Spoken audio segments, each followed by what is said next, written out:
guys, Olive here today to do the Honest Booktuber Tag. This tag was created by the amazing Harriet Rosie. I will link her original video down below. I don't believe that I was tagged by anyone, and I'm offended. I'm totally kidding. I'm doing this tag because I want to do this tag because Harriet makes some amazing original tags. She actually has a playlist of all the ones that she's ever created. Highly recommend you check that out. I will link that down below. This is a different flavor of tag for her though. It really encourages the booktuber to dig deep and get honest about some things, which I'm all about. If you've been watching my channel for any length of time, you know that I go hard. So let's get honest. Question number 1 is, have you ever lied about reading a book? If this question means have I ever claimed to have read a book to save myself the embarrassment of admitting that I haven't read it, then no. If I've not read a book, I'm perfectly fine telling you, no, I haven't read it. And if it's a book that I want to read, I am perfectly fine with saying, no, I haven't read it, but I would really like to. But I will admit that there have been 1 or 2 instances when I'm filming a wrap-up video where I have like 40 to 50 pages left to go in the book, but that's the only filming time I have. So I just go ahead and give my feelings on that book as though I finished it because I'm going to finish it later on that day. I don't feel as though that's being dishonest because it's not like I'm about to spoil the ending of the book in a wrap-up video. And by that point into the book, I'm pretty confident about how I feel about the book overall. And I have to work with the filming time that I have. But yeah, that's the closest I've come about lying about having read a book. Question number 2 is, have you ever avoided a book because of controversy around the content/author? I actually got a similar question to this in the most recent Q&A that I did. And since then, I have thought of a story that I can point to. But before I tell that story, I will say that this is something I've always felt conflicted about. You would like to think in concept that you should be able to separate the art from the artist. But it's really hard to stick to that in practice, since buying that author's book could mean that you're financially empowering values that are contrary to your own. This is actually something I discuss quite frequently with my husband, Tony, and we never seem to land on one side of the issue or another because we can see it from both sides. However, it has been really difficult for me personally to get over a situation that happened with Russian historian Orlando Figes a few years back. The TLDR version of this story is that prominent Russian historian Orlando Figes was caught red-handed giving negative reviews on Amazon to the books of his competitors, of fellow historians, and instead was pointing readers to his own books instead, saying that those books were a good alternative, although his own books have been criticized by Russians for inaccuracies. Thought I'd throw that in there. When he was accused of this by a fellow historian, he flat out denied it, and then he threatened to sue this historian for ever insinuating that he would ever do something like this.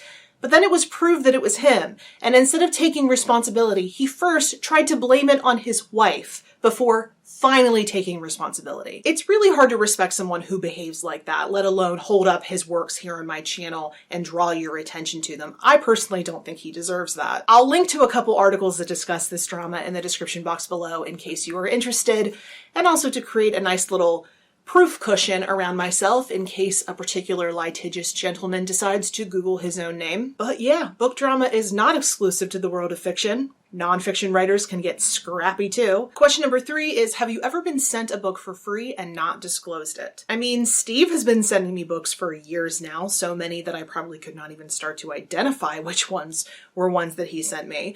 But in the rare instances that I do get a book from a publisher, I always say so. I don't request books from publishers very much, and by that I mean barely ever. If a publisher gets in contact with me and asks me if I want a copy of a book that I'm genuinely interested in reading, I'll say yes. But as much as free books are nice, I always feel like books from publishers come with strings attached. I'm the type of reviewer that if I hate a book, I'm going to tell you so regardless of how that book got into my hands, and vice versa for books that I love. And I don't really care to foster relationships with publishers if that means I have to dance around my true feelings here on my channel just to keep receiving books. I have a day job. I have disposable income. I'm also lucky enough to live in a city that has a great library system. So if I really want that book, I can get my hands on it some other way. But if a publisher really wants to send me books because they respect what I'm doing here, and they know that any rave review for me is going to be 1000% genuine, then I'm happy to work with them. but my opinions are not for sale. Question number 4 is, have you ever bought a book with no intention of reading it? No. If I'm buying a book, then I want to read it. Now, over time, I may lose interest in reading that book. That happens to me sometimes because I buy a lot of books at library book sales, and I kind of grab whatever looks interesting because it's low risk since the books are so cheap. But if I'm handing over money for a book, then I want to read it in that moment that I'm buying it. Question number 5, have you ever got caught up in booktube drama? I personally think that here in a community made up of people, it is inevitable that there are going to be some misunderstandings and disagreements. I certainly don't go out looking for problems with anyone, and I don't insert myself in anything that does not involve me. But of course, I've been here for 5 years. There have been misunderstandings with people. In any situation that has directly involved me, I've tried to address it immediately and directly with the person, preferably privately. I think that's the best way to handle things on the internet or off. I'm not going to name any specifics here. I personally don't think that's the right thing to do, especially since this is such old news. But I think a lot of booktube drama could be cleared up a whole lot quicker if people would just talk to each other directly. Question number 6 is, have you ever had a hate comment and did you respond? Oh God, yes. In 5 years of doing this, I've had countless. I will say that the nice comments outnumber the nasty comments by far. In general, booktube is a really, really nice corner of the internet to make content. But it's inevitable when you're putting stuff out on the internet. There are going to be nasty people. There are going to be trolls. It's just going to happen. I will say that most of the negativity that's directed toward me is in the form of passive-aggressive dislikes. I'm a very opinionated person, so I guess dislikes are my punishment. But yes, occasionally and unfathomably, people take time out of their day to be nasty to me. The 2 most recent ones I got were about my physical appearance, which doesn't happen that often. Most of the time, if people want to be rude, they want to tell me how wrong I am about an opinion I have on a book. I'll let you sit with that one for a second. One of the 2 recent ones just said, "You look like a reader," which I suppose was intended to mean that I'm fat or ugly, but really you're just telling me I'm on brand, so thank you. And then the second one, which is the most recent one I got, was from a guy whose username and profile picture were just of a random brand of mustard, so very clearly a troll, who wanted to tell me that I look like a man. I try to think sometimes what these people are trying to achieve by these comments. Am I supposed to feel horrified by that? Because I don't care. And all you've done is given me a week's worth of laughs with "I'm the man" jokes, because I am the man. Run-of-the-mill nastiness, I just report it, block them, delete it, whatever the situation requires. But in those rare instances when I think it will be amusing to troll back, let's dance. I'll take the lead, because I'm the man. Question number 7 is, have you ever made a video just because you knew it would get views? Not directly, no. I always try to keep my audience in mind. I try to think about the things that they would like to see. But at the end of the day, I want all the content that goes up on my channel to feel like it belongs there. Like, for instance, I really don't like filming haul videos. I put an enormous amount of work into them, but I think they belong on my channel. I like putting them up, not just because viewers like them, but they're a good discovery tool. I think hauls in general are very valuable, especially since I read such random books. A lot of people can discover new books through my hauls. But then there are those worst books of the year videos that I know would be super cathartic for me to film, and I know they would get a ton of views. They do on everybody else's channel. But I just can't shake this feeling that at the core they're really mean-spirited. Not any one booktuber in general, just the concept of them. I am perfectly happy to tell you all the things that I did not like about a book during my monthly wrap-ups. But to do a video like that feels like targeted negativity. It's the reason why I wouldn't do a straight-up negative review. The closest I've ever come to doing a negative review was my 3 Dark Crowns rant, which was mainly about my frustration with the way YA publishing is doing things. This is not a judgment of booktubers who do those types of videos. Every single booktuber has to decide what's right and what's wrong for their own channel.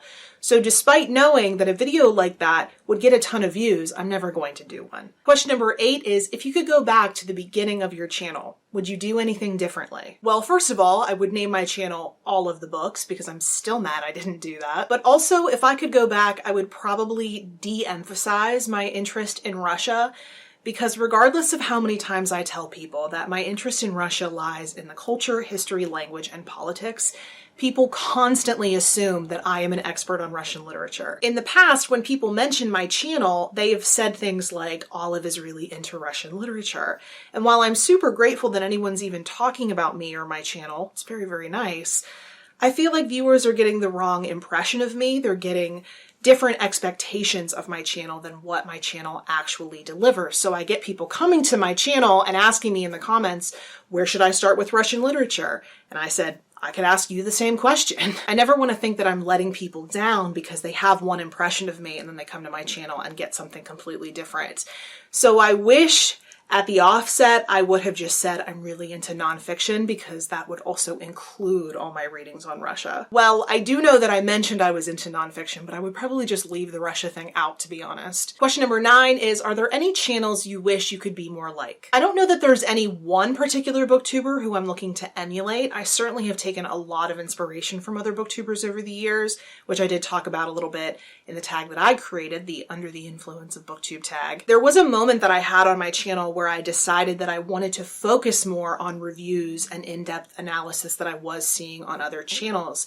And I wanted to start making more evergreen content that you can watch whenever, not for just a very specific window of time when it's relevant. But I've been doing that now. So now I'm kind of moving more into the space where I want to make more innovative things. And the last question, question number 10 is, what's something you love about your channel? I like that it's unapologetic in its nerdiness, much like myself, but I also like that I'm proud of every single video I put up. Nothing is ever slapdash. You can feel how much thought and effort I put into every single video.